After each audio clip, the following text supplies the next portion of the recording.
Hi, hello, welcome to Tooth Tamila channel.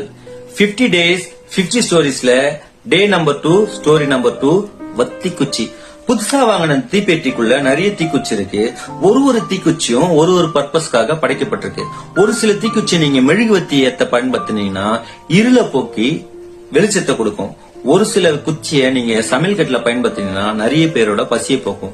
ஆனா இதே தீப்பெட்டிக்குள்ள ஒரு உடஞ்ச தீக்குச்சி இருக்கு. அது உடஞ்சிருக்க ஒரே காரணத்துக்காக மத்த தீக்குச்சிலாம் எச்சிப்பா தூரமா போ, இதா உடஞ்சிருக்கல, நீ யாருக்குமே யூஸ் ஆக மாட்ட, நாங்க போறோம் அப்படி சொல்லிட்டு ஒரு தடவை தேவை ஏற்படும் போதும் நல்லா இருக்க குச்சிலாம் வந்து தண்ணியை அர்ப்பணிச்சு எரிஞ்சிட்டு மோட்சத்தை அடையுது. இப்போ அந்த உடஞ்ச தீக்குச்சிக்கு ஒரு கில்ட்டி ஃபீலிங், நான் எதுக்குதான் இந்த உலகத்துல பிறந்தேன், நான் யாருக்குமே யூஸ் இல்லையா அப்படின்னு சொல்லிட்டு ரொம்ப கில்ட்டியா ஃபீல் பண்ணுது.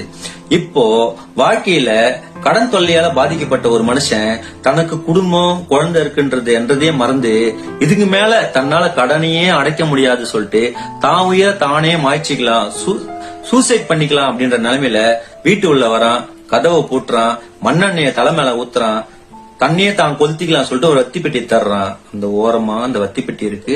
அந்த வெத்தி பெட்டி உள்ள அந்த உடஞ்ச தீக்குச்சி இருக்கு. எடுக்கிறான், பத்த வைக்கிறான், இப்படி பத்த வைக்கிறான். இப்ப பத்திக்குச்சு இல்லையா?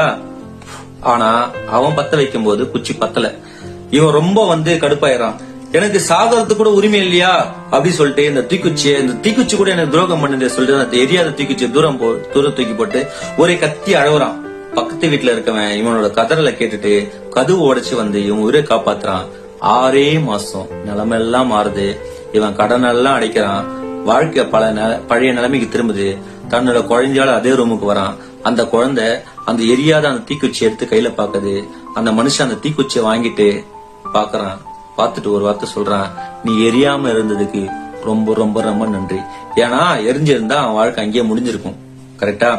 So the moral of the story, நம்மளையும் பல பேரு என்னோட பர்பஸ் ஆஃப் த லைஃப் என்ன, நான் எதுக்காக இந்த உலகத்துல பிறந்திருக்கேன், நான் யாருக்கு யூஸ் ஆயிருக்கேன் அப்படின்னு தெரியலையே அப்படி சொல்லிட்டு ரொம்ப கில்ட்டியா ஃபீல் பண்ணுவோம்.